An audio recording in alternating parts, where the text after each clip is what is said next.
Welcome back to the Psychedelic Podcast by Third Wave. Today, I am speaking with Dr. Reid Robison, the Chief Clinical Officer at Numinus. In a world of ketamine clinics and ketamine organizations showing up, I really believe in the importance of surrounding the ketamine with not only psychotherapy, but with really good mental health support. These medicines aren't for everyone, whether it's ketamine or psilocybin, and they're extremely important tools that we want to use in the course of someone's journey of healing and growth when needed as catalysts, but support them on the whole journey.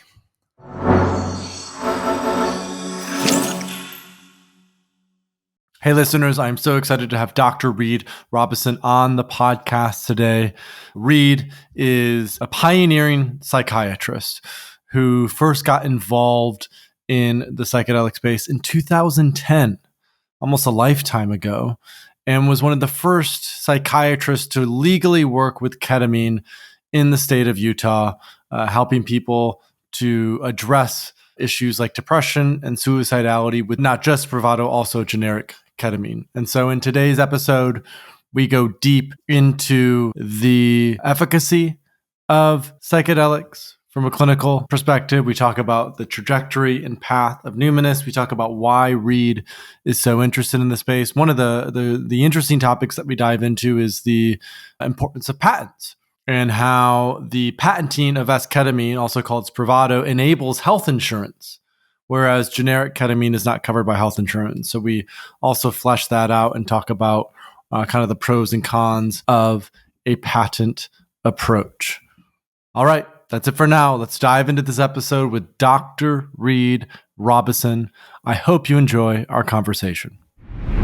Hey listeners, welcome back to the Psychedelic Podcast. Today, we are here with Dr. Reid Robison, the Chief Clinical Officer at Numinus. Reid, the last time that we spoke, we were in a Tulum-like backyard in Miami during the Microdose Wonderland conference, and we had an absolute blast together. So it's good to be back with you over, we're recording this through Riverside, but virtually to go deep into your relatively new role as Chief Clinical Officer at Numinus.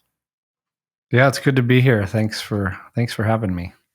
So we did a podcast together for the Psychedelic Therapy Frontiers podcast that you co-host with Steve Thayer. This was probably last July that we did this, and we went deep into microdosing. Both of you had a lot of great questions. I'd love for you to tell the story of how that podcast, as a sort of lead in for this podcast, how did that podcast come about, the Psychedelic Therapy Frontiers podcast, and what have you enjoyed most about hosting that podcast? Cool. That's a fun question. So if you rewind maybe 13 years ago, I started working with ketamine, not as a psychedelic, but in clinical trials. Then, ayahuasca in the jungle, then working with MAPS on MDMA protocols, and eventually, a few years ago, started a clinic in Utah, in a small town in Utah called Springville, with a colleague named Seneca. We co-founded this clinic called Cedar Psychiatry, offering therapy, med management, and ketamine therapy.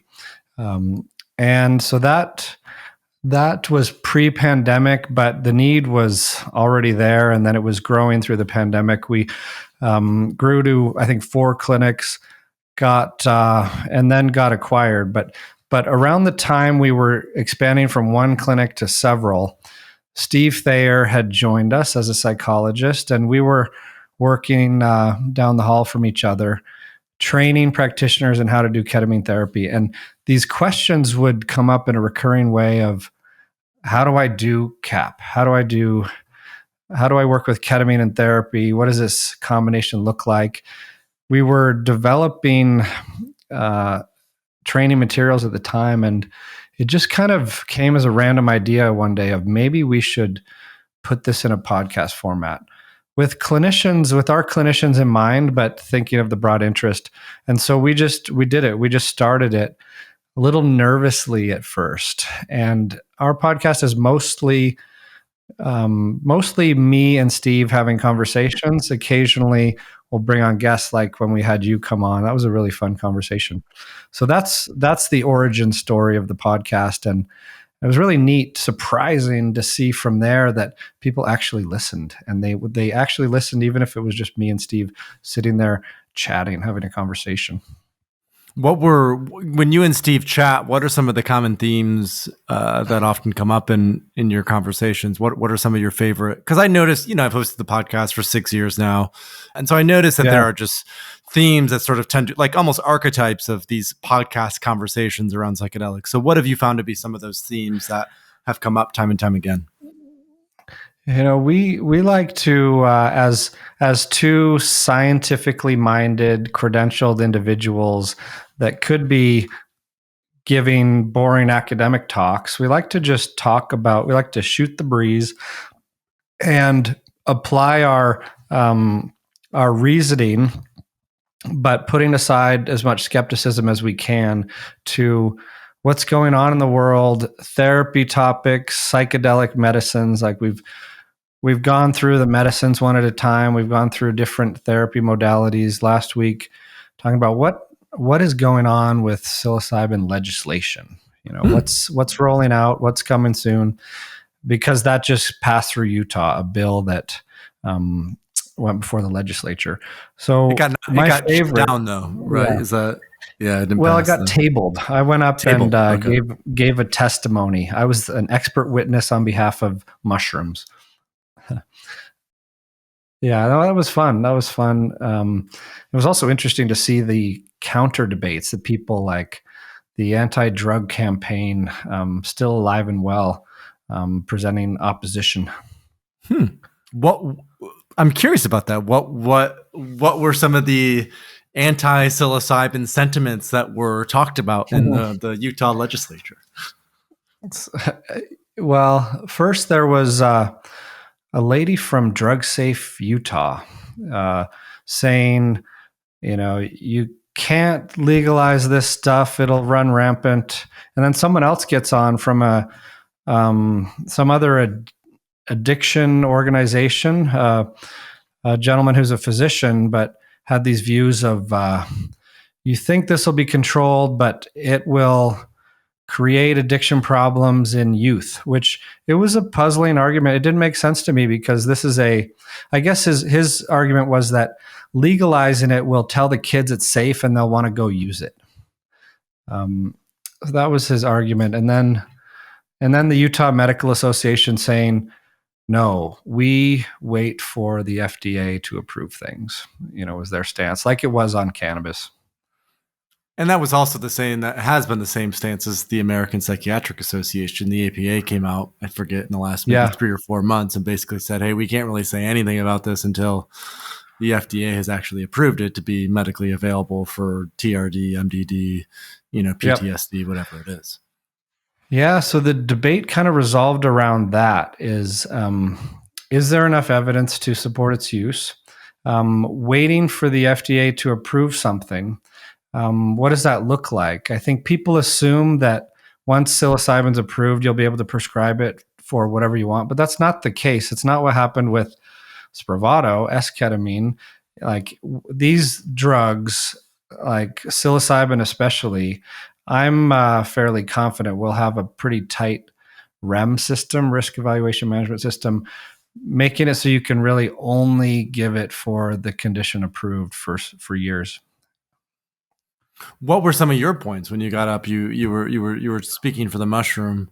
What did you choose to sort of emphasize in that container, in that sentence setting? I spoke about the abuse liability is very low, right? And the risk of like fatal overdose on psilocybin is essentially non-existent. And the evidence is there in support of it as an antidepressant. Preliminary, but growing strong evidence.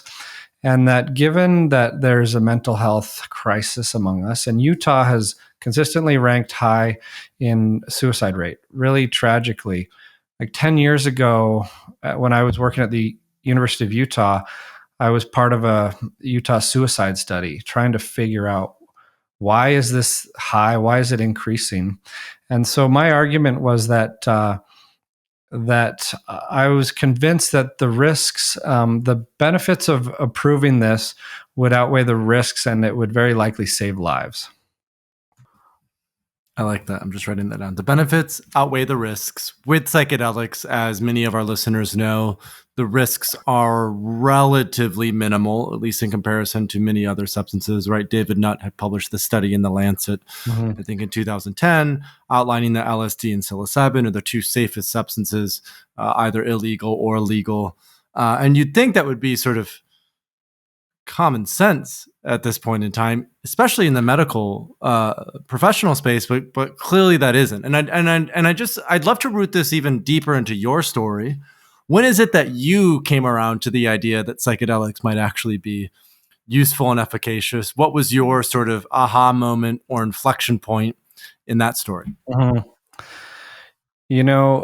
I went into psychiatry when it wasn't cool. Like, I got almost made fun of for picking it as a specialty. There were a few of us in my class of 100 in med school, but I started doing clinical trials right out of the gates. Like, took an academic post, was studying medicines, looking for better treatments, because it was clear from before I even finished training that traditional antidepressants don't work for way too many people. Like, they leave a lot of people suffering. They're helpful for some in some ways. So I was getting discouraged as I do trial or study after study of these Me Too drugs, like an XR version of something, a slightly modified version, until ketamine came along. And then I was just so intrigued by this non-daily approach, like that. You take a medicine once or a few times rather than daily. And it was also seemed to be getting more at the root cause, like not just keeping symptoms at bay. So that just lit up a whole crusade in me. When was this, Reid? Was this 2012? 2010. 2010. Okay, so you were somewhat early then, even in the sort of psychedelic ketamine space. If this was 13 years ago now. Yeah, that was my first study with it, 2010. I even set up an infusion kind of practice with ketamine. We were using it IV back then. Now I gravitate more towards IM, but use all routes. But after that, I got a grant to study it for depression and suicide prevention, and set up a protocol to give it, and just was getting more and more inspired by what was happening for clients, knowing that it doesn't work for everyone. There's a lot to be understood, but as a researcher, I was like, I can sink my teeth into that, and started both giving it and studying it. And that's what lit up the interest, and that expanded into other psychedelics. I mean, ketamine was probably the first one I ever experienced, but my interest grew from there. And after having experience with psilocybin and ayahuasca and other things, and research experience too, it just became clear that this is a field in need of more and more research and clinical effort. And that's what I could do with my role in the healthcare system and doing clinical research. Tell us a little bit about the difference between Spravato and generic ketamine. This is a pretty common conversation in the psychedelic space. Spravato, just as a bit of context before you launch fully into it, Spravato was developed by Johnson & Johnson. It's S-ketamine. It's been approved, I believe, for depression.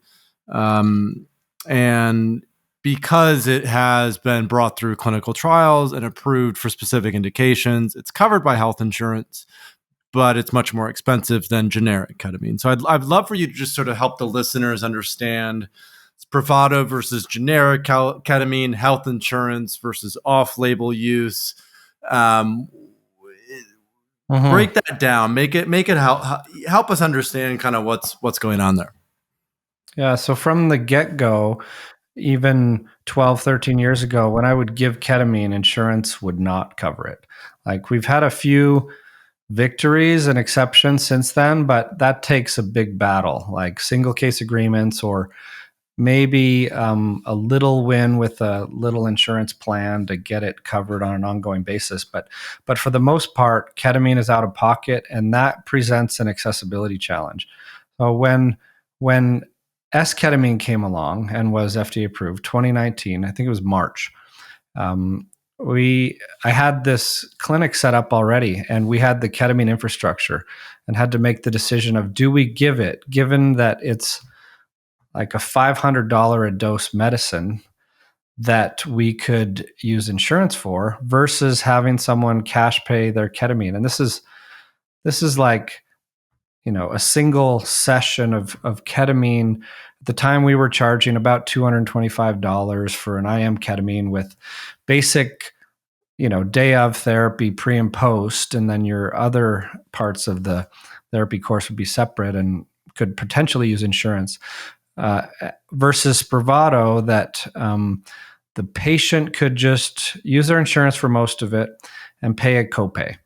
And so it gave me a little bit of existential angst for the healthcare system to offer something that's so expensive to the system, but for the patients and the time of mental health, of like growing mental health needs almost to epidemic proportions, we just said, we're going to do it. If anyone can offer it, it's us. We have the insurance infrastructure, the ketamine infrastructure, the clinicians, and it has worked out quite well. I've grown to appreciate it more and more since then. We've given probably over 15,000 doses of Spravato in Utah alone since then, all covered by insurance, and many leveraging Janssen patient assistance program, where the copay of the medicine is $5 if your insurance doesn't cover all of it. Janssen will throw some in as one of their marketing strategies and accessibility programs. The follow-up question that I have to this is, what does this mean for the future of psychedelic-assisted psychotherapy? And the polarity that I'll set up there, Reid, is Compass Pathways, patented psilocybin, bringing it through clinical trials for treatment-resistant depression. Usona is bringing a form of psilocybin through clinical trials for major depressive disorder. MAPS, as we know, MDMA for PTSD. But to stay focused on psilocybin for a second, Oregon has now legalized psilocybin. Colorado has legalized psilocybin. The focus in these states and in local decrim is much more around the plant than it is around the synthetic. And yet what Compass Pathways is betting on is that health insurance will cover the use of psilocybin for these different clinical indications, because as we both know, the actual cost of that would be somewhere between $10,000 and $15,000 to go through a psychedelic-assisted psychotherapy process. So I'm just curious to hear your reflections on, what are we learning from Spravato and health insurance that can be applicable to psychedelic-assisted psychotherapy as that's brought more into the mainstream and ideally covered by health insurance? Well, using the Spravato example to answer that, I've been surprised at, even though I prefer working with ketamine because I can pick the dose, I can pick the route of administration, and because it's generic and not costly for the medicine, even though that might be my preference and clinician preference, when we look at our data, and we've published this, because people can access Spravato, they do, and they get more treatment, and the outcomes are as good or better. So I think we need both. Even though I went up to Capitol Hill in Utah and spoke in favor of legalizing psilocybin therapy for mental health conditions, I'm also doing clinical trials with psilocybin enthusiastically, because we need it FDA approved for these to reach the people who need it. State legalization isn't going to get us there alone fast enough. And FDA approval isn't going to reach everyone who needs it either, and is also a painfully slow process. But combine both of those approaches, and you have a little bit better than otherwise, right? So your new role, and I'm gonna kind of bring this full circle. Mm-hmm. So, but your new role is as chief. I shouldn't say reasonably new role, is as Chief Clinical Officer at Numinus. I'd love for you, we already talked a little bit about your story in terms of how you got into ketamine and started doing research in 2010. Bring us a little bit deeper into how you really started to get involved in the sort of new industry of psychedelics, between Novamind and now Numinus. Just tell us a little bit about that path for you. So after working with ketamine and after having some initial psychedelic experiences of my own that were profound, I caught wind. I was working a lot with eating disorders where, anorexia gets talked about in the psychedelic field and in mental health in general, of course, as one very scary condition to have that has 0 FDA approved treatment options. No medicines are approved to treat anorexia, but has the highest mortality rate. And I was working with eating disorders with the treatment center and caught wind of an ayahuasca ceremony that had a bit of a niche in working with these conditions. And so I volunteered to go out there and got brought on as medical support, and one of the therapists kind of paired up with the indigenous traditions and medicine team. And as a condition, I had to experience it. I had to drink the plant medicine myself, which I gladly agreed to do. And that was profound, right? That like blew the lid off my, right? Yep. Ayahuasca. Yeah. And so that was like, even though I'm not working on ayahuasca in research studies and don't intend to, it was a profound experience of like combining the plant medicines, indigenous traditions with the best in Western psychotherapy that we could, in a thoughtful way. Like I came back from that saying, like, never again will I work with ketamine without ceremony and without like a sacredness that I learned from those experiences. So it was around that time that MAPS was working on their eating disorder protocol. And because that was an area of focus for me, they asked me to be coordinating investigator and help with that protocol and train the study teams. So I kind of expanded from the medicines from there. And as a clinical trialist, when USONA study came along, we were a site. MindMed LSD we're a site for and actively enrolling for LSD for anxiety, and psilocybin studies active and DMT studies coming soon. So that's kind of how it evolved for me, in addition to the clinical work with ketamine that's alive and well also. And so now, as your role at Chief Clinical Officer at Numinus, what are you most excited about? What is it that you're exploring and working on? And feel free to disclose as much or as little as you want. But like, what is it that you feel like is going to make the biggest impact? Why is it that you're involved with Numinus and what they're up to? Yeah, it's a good question. And now that we know that these medicines are safe and there's this growing body of evidence on the effectiveness, I think it's time to get more specific around, what pairs well with it in terms of therapy modalities, format, set and setting. So I'm getting really hands-on with different ways of working with ketamine in clinic, like group work, family work, couples work. Working with employee health programs, offering that, for example. And then in the research front, whenever we can, we'll design investigator-initiated studies and have a proposal into MAPS that they're keen on, like using a group approach to MDMA. So I'm working on the delivery models, the therapy modalities, and the accessibility challenge. And what is different about Numinus compared to a Compass Pathways or compared to a Cybin or compared to some of these other publicly traded psychedelic companies?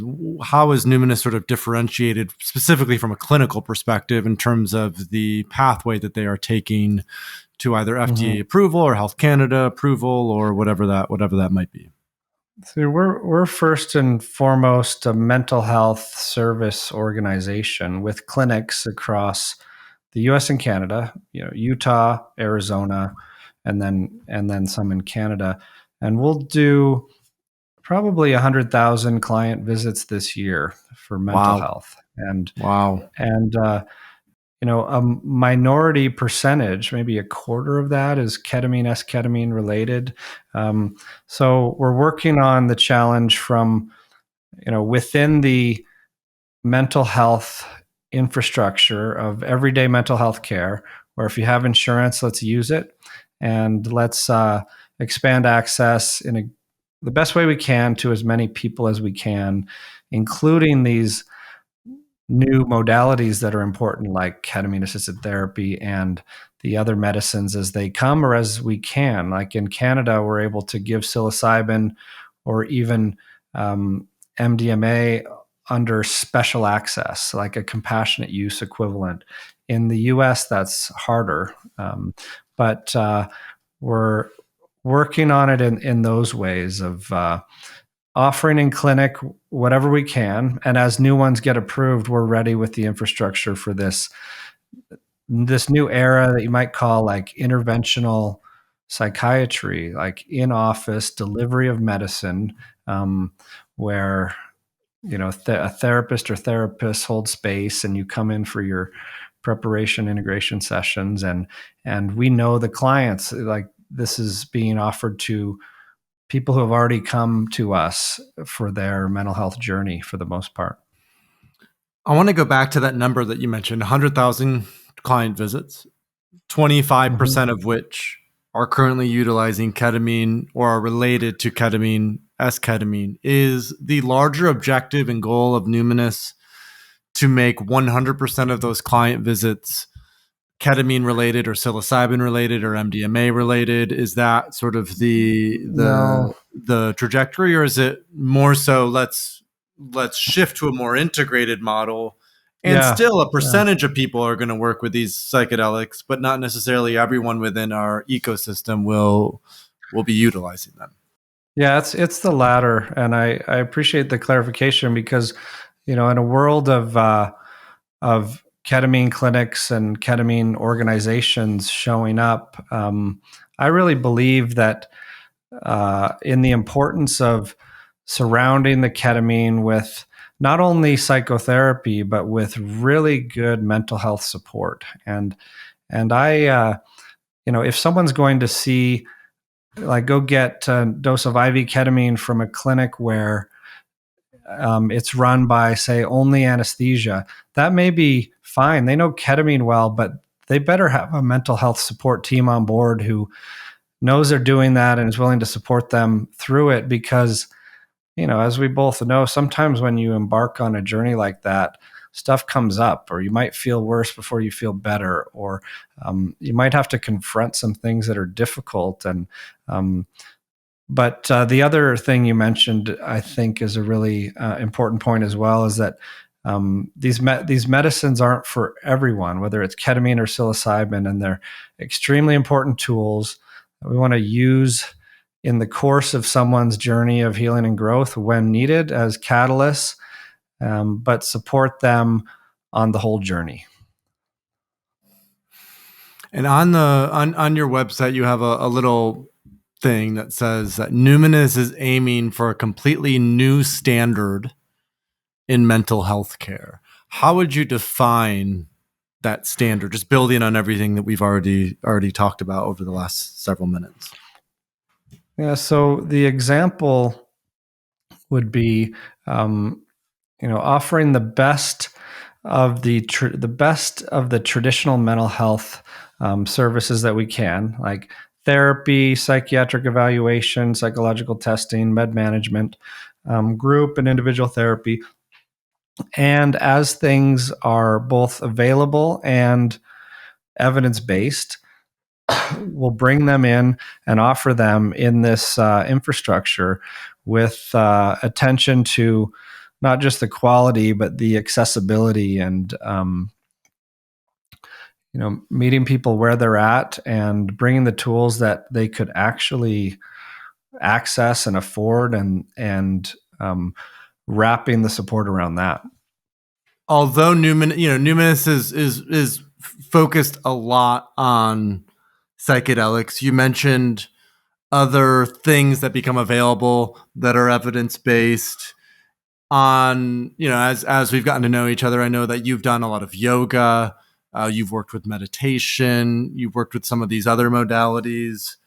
What are some exciting modalities that are sort of on the pioneering front edge when it comes to this, that are not necessarily psychedelics, but that Numinus and that other even practitioners who are listening to this may want to explore or be aware of or do more research on? Like, as an example, I don't know if this is necessarily pioneering, but EMDR is something that a lot of practitioners are looking into or have looked into as something. So I'd be curious to hear, like, what other modalities are you looking into or thinking about, or what's sort of coming online that might be interesting? Yeah, so you mentioned some examples that I think are good ones, and I'll throw in some more. But there's a lot of evidence, of course, to support mindfulness-based stress reduction, any kind of approach. There was even that recent study comparing mindfulness to Lexapro, a traditional antidepressant for certain conditions. And so we've done mindfulness groups, that like cohorts that go through a mindfulness program out of our clinics. We offer EMDR, many of our therapists do, but we're working on how does that pair well with ketamine, and like a psycholytic ketamine, a lozenge, for example.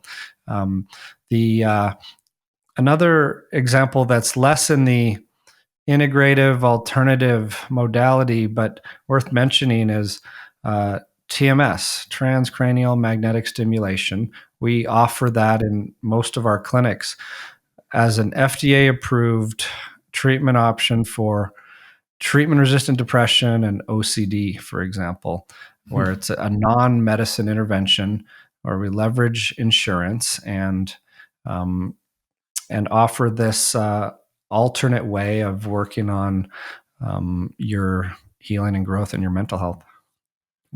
Can you talk? I've heard that mentioned a few times, TMS, transcranial magnetic stimulation. Can you tell us a little bit more about what that involves, what that entails? Kind of like, Yeah, I remember when I first read about it like 15 years ago, I was like, this seems like sci-fi, but it's been around for quite some time.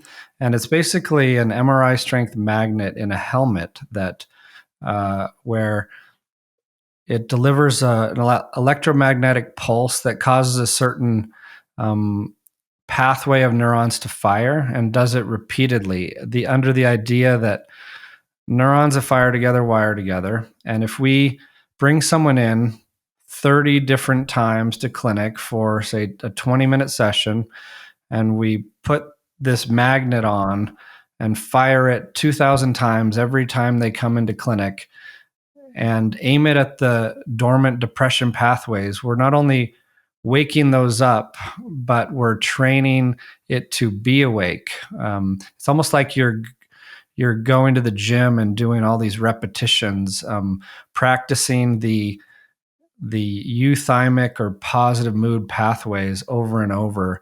So that's kind of an oversimplified version of it. But when someone comes into our clinics and they have depression that hasn't responded to traditional meds, we might fine tune their meds. We might try a new one, but we might also put them into a course of TMS or Spravato or ketamine therapy or a clinical trial with psilocybin, for example, all available treatment-resistant depression options right now out of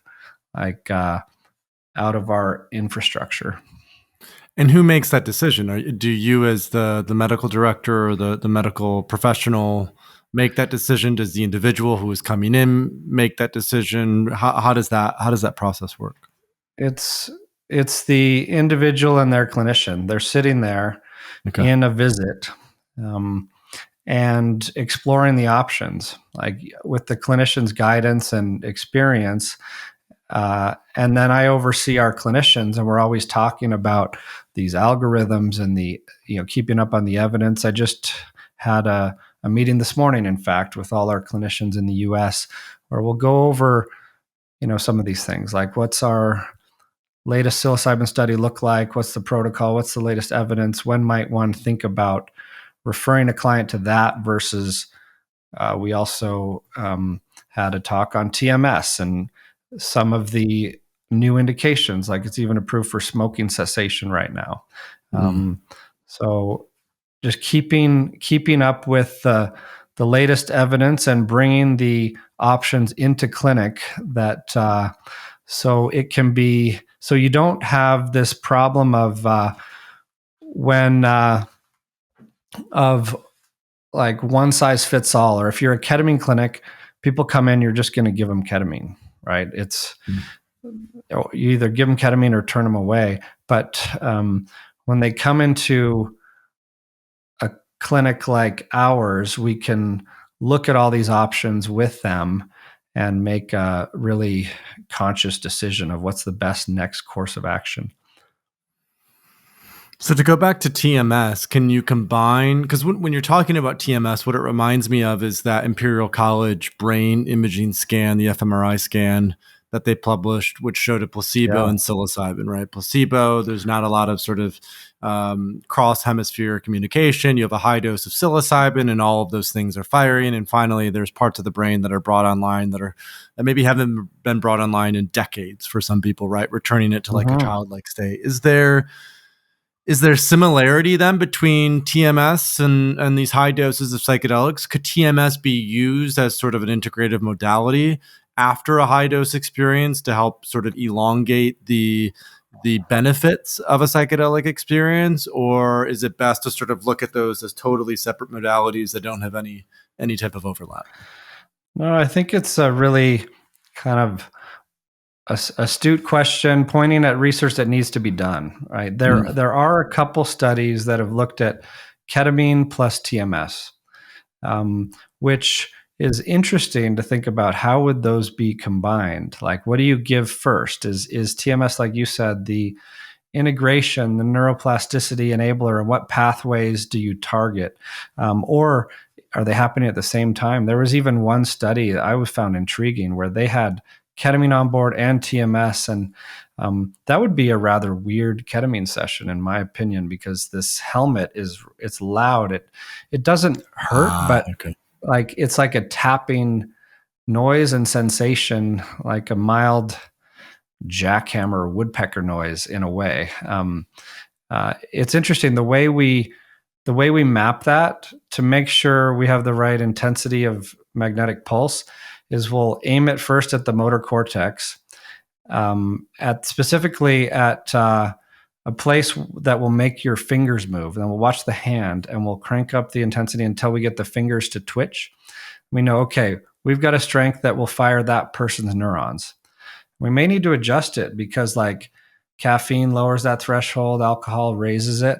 But then we aim it towards, say, the dorsolateral prefrontal cortex for depression and hit that 2,000 times each time they come in. I think there's a lot to explore there. And, it's not going to be figured out anytime soon because of what we were talking about earlier with the big task ahead of getting these medicines FDA approved and or legalized and figuring out the best ways of giving them, like the optimal number of doses and therapy sessions. So to throw TMS in the mix is another variable that no one really has the funding and imperative to figure out soon. And this is, I think, in many ways, the benefit of having a more decentralized ecosystem is you're right. When it comes to a more centralized, medicalized approach, the minimizing variables is key to the approval of certain modalities. So we know TMS works, we know psilocybin works, we know MDMA works. And I think what's happening in, let's say, I would even go so far as to say the biohacker underground, is there are a lot of people who are experimenting with different integrative modalities in conjunction with ayahuasca, psilocybin, MDMA, ketamine. And I think I've talked about this on the podcast for years, and I'm still excited about it, is what is the future of personalized medicine look like? What can aura rings teach us? What can blood work and lab tests teach us? What would it look like if we all had the capacity to do an fMRI scan of our brain to see it before and after, a psychedelic experience, to see what impact it had? Because I'm in full agreement with you that the ability for like an organization like Numinus to spend $40 million to do a study on TMS and psychedelics is quite difficult.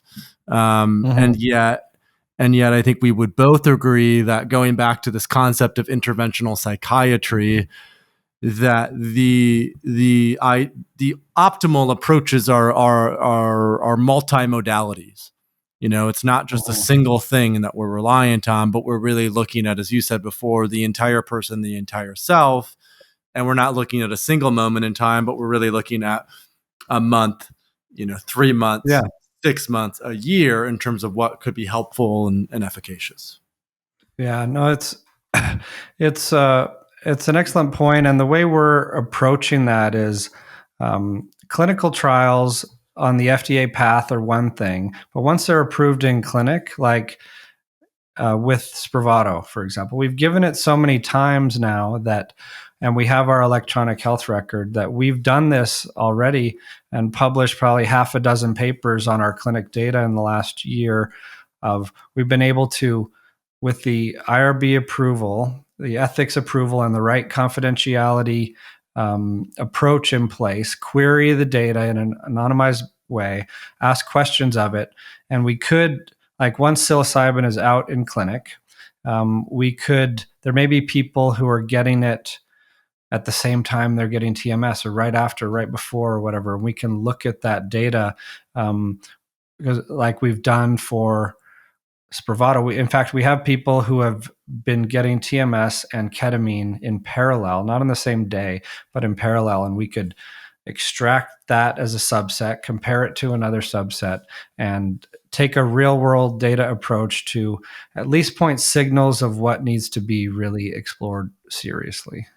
And I think that naturalistic approach is becoming more feasible with emerging technologies. So the first example that often comes to mind is with Paul Stamets and what he's carried out through Quantified Citizen, this app, where he's been able to sort of get data from 6,500 people who have been microdosing.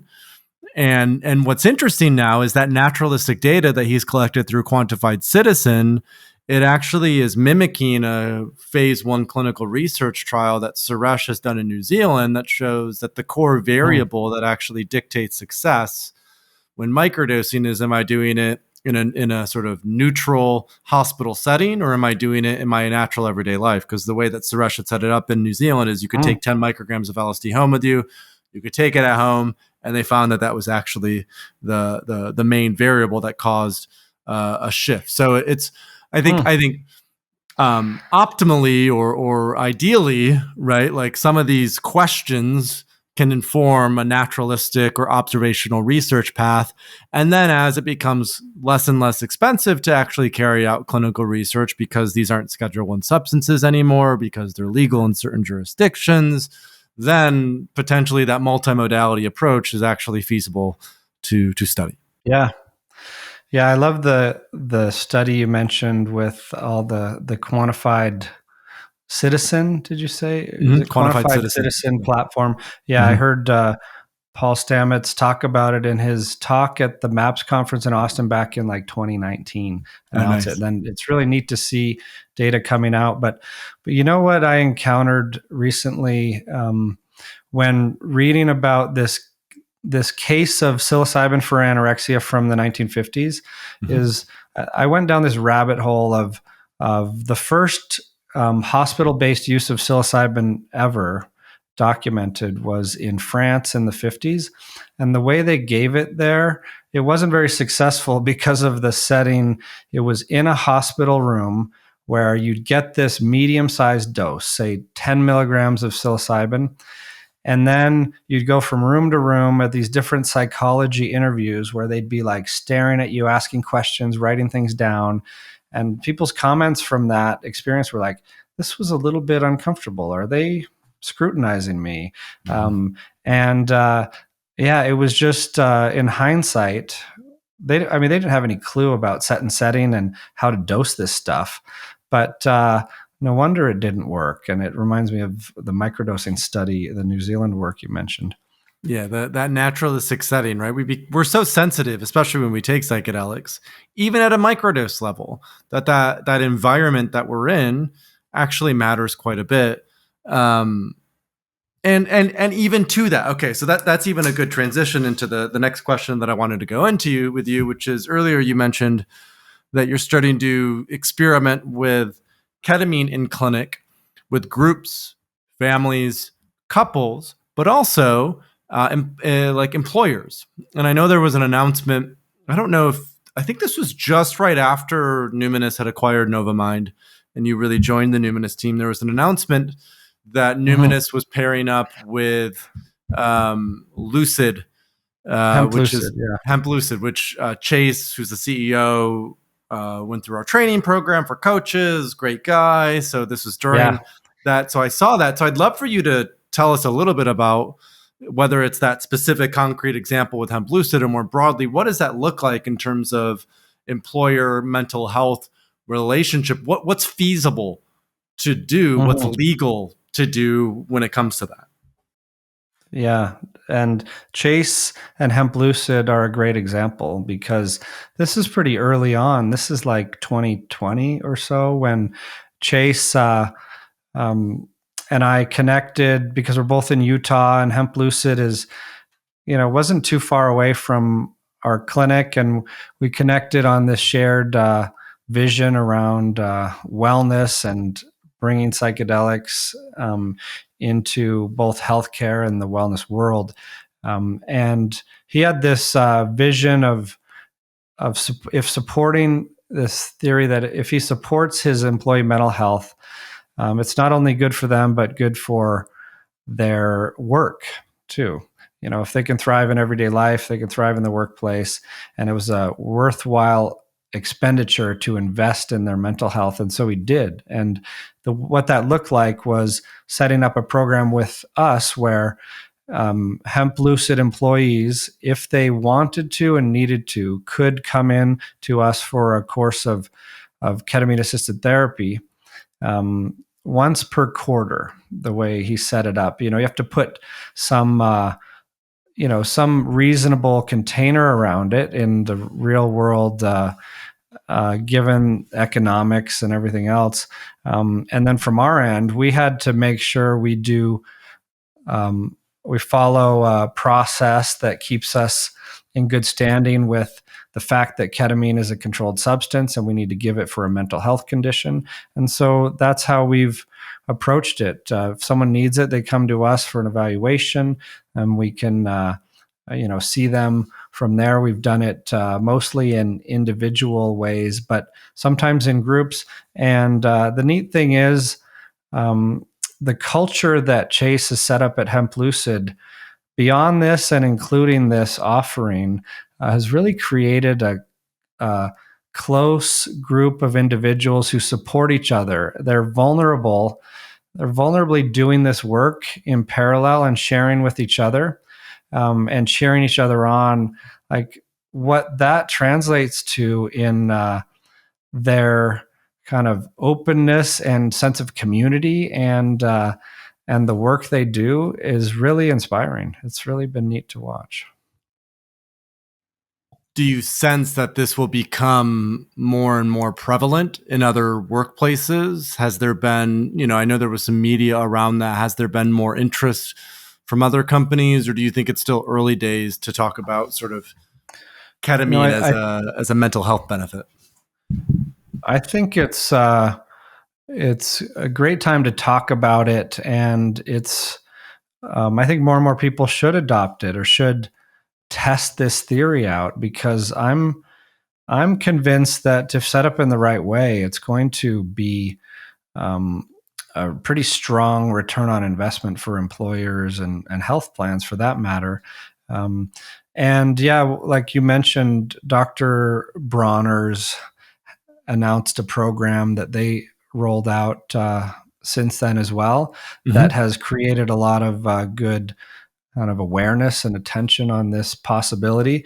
But the fact of the matter is, no, we don't see employers lining up at the door asking to set this up. We're still in this Western healthcare mentality of swatting away disease as it arises. And I think what we need is a little bit of evidence to convince more employers that this is a really positive return on investment. This is a wise move, and more ways of doing that. So in that sense, it is early days, but I think it's ripe for the picking and needs to be done more. I think there's a company called Enthea Healthcare that's working with Dr. Bronner's on that initiative. Yeah, they're great. I was just meeting with them recently and was part of their ketamine advisory panel with a bunch of other like ketamine experienced ketamine clinicians, and I really like the thoughtful approach they took to setting up these kind of programs and the angle they're taking. Like that's what we need to pave the way to access is tackling that big beast of the U.S. like insurance part of the healthcare system. Yeah, and it goes back to what we talked about at the very beginning of this conversation, right? The difference between Spravato and generic ketamine, what that might look like as psilocybin and MDMA are approved for clinical use. Yeah. And although there's a lot of criticism about the medicalization, I think in terms of accessibility and affordability, ensuring that these treatments can be covered by health insurance is going to be so key to widespread use of the medicines. Yeah. And by working on this, by adopting S-ketamine or Spravato and giving ketamine in clinic and doing psilocybin studies, I'm in no way saying that it shouldn't be legal as well for religious purposes or people's consciousness expansion or microdosing for enhanced well-being in day-to-day life. But yeah, like you mentioned, that's a big hurdle to access. And when people have a serious mental health struggle, and when we can help with a course of psychedelic therapy, we want to be able to. We're working on that challenge with the infrastructure and the protocols and jumping through these insurance hoops. Yeah, and one supports the other. I was interviewing Hamilton Morris, which we haven't published that interview yet, but a few months ago at the Microdose conference, and he was making the point that, there are a lot of people who are upset about compass pathways and Atai and this sort of patent model, and yet the awareness that is helping to facilitate the clinical research that's being carried out, the approval process by the FDA will inevitably make legalization in places like California, New York, Texas, all over the United States, much more likely because there's then, like you said, when you were speaking in the Utah legislature, one of the core people who spoke out against it was saying, hey, this isn't approved by the FDA yet, so why should we approve it here? And so I think that will be a huge bellwether once MAPS and whoever, whether it's USANA or Compass, actually gets these Schedule I substances finalized and completed through phase 3 clinical trials. Yep. Yeah. So we're kind of nearing the end point. I'd love, just as a final question, to hear about, in your role as Chief Clinical Officer at Numinus, what does the next year look like for you, for the team that you're working with, for the sort of growth and development of Numinus, and whether it's research, whether it's expansion through clinics, whether it's I just love kind of like what does 2023 into early 2024 hold for you and what you're up to? Yeah, so like I mentioned earlier, we're approaching it from both the research front, which helps us build infrastructure, get the right infrastructure in place. Knowing the research protocols gives us a sense of how it's going to be when it's approved and how we need to set up our clinics and train clinicians.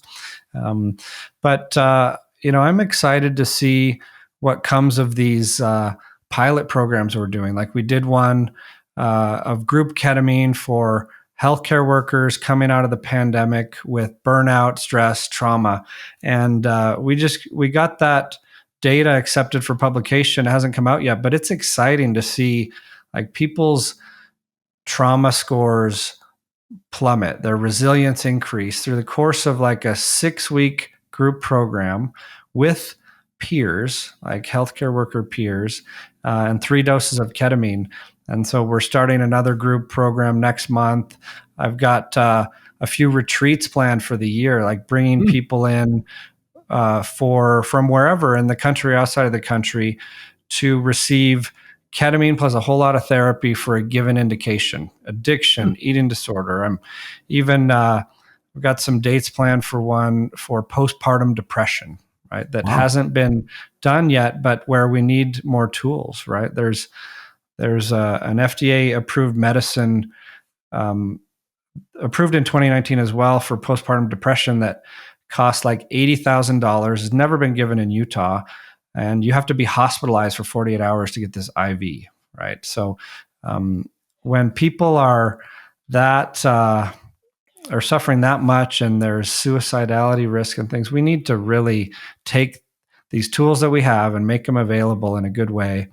And so that's what I'm excited about, that we're doing the work in a way that we're constantly iterating and figuring out how to offer it in better and better ways for various conditions, and contributing to that both research base and accessibility challenge. Well, I wish you the best of luck in all of that. You aren't. I know Numinus is really focused on this, and there's an entire ecosystem that is behind you, and even an entire, I would say, sort of cultural movement or awakening that is happening.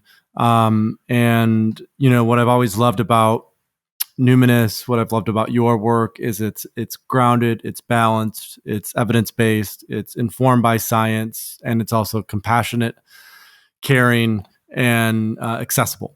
So, you've really helped to pioneer this. Like we talked about, over 100,000 visits, 25,000 potentially involving ketamine, which is a huge number. And as we both know, that is only going to continue to increase as these medicines become more accessible.